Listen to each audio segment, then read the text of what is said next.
তোমরা খুব ভালো আছো। এই দেখো আমি পুজো দিতে চলে আসলাম, এখনও ডাক্তার আসেনি। পুজোটা দিয়ে তারপরে দেখি একটু সিদ্ধ ভাত করে নেবো। এই দেখো এখনও পুজো দেওয়া হয়নি, পুজো দেওয়ার জন্য রেডি করেছি সব কিছু। এই দেখো আজকে বৃহস্পতিবার, ঘর বসাতে হবে। এই দেখো আজকে গাছে এতগুলো ফুল ফুটেছে, আর জামা কাপড় সব পাল্টাতে সপ্তাহে একদিনই পাল্টাই। তোমরাও তো মানে সবই এক সপ্তাহে একদিনই পাল্টাও, বেশি তো বেশি চাপ থাকে। তাহলে আমি পুজোটা দিয়ে নিই, তার দেখাচ্ছি তোমাদের। বন্ধুরা আমার পুজো কমপ্লিট হয়ে গেল। এই দেখো ঘট বসিয়েছি। এই দেখো পুজো আমার কমপ্লিট। শুনুর ডাক্তার চলে আসছে, তাড়াতাড়ি করে পুজোটা দিয়ে নিলাম। তো কেমন লাগলো অবশ্যই কমেন্ট বক্সে জানাবে। জানো তো এমনি মন মেজাজ খুবই খারাপ, এখনও রান্নাও বসায়নি, ডাক্তার শরীরটা খুবই খারাপ।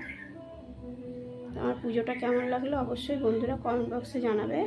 আর দিদিকে কিন্তু ভুলবে না, দিদির দুদিনের পরে ওর শরীরটা ভালো হলেই তারপর দিদি ভিডিও ছাড়বে। এখন এই টুকটাক একটু তাও করি। টাটা বন্ধুরা, পাশে কিন্তু থাকবে সবসময় দিদি ভাইয়ের।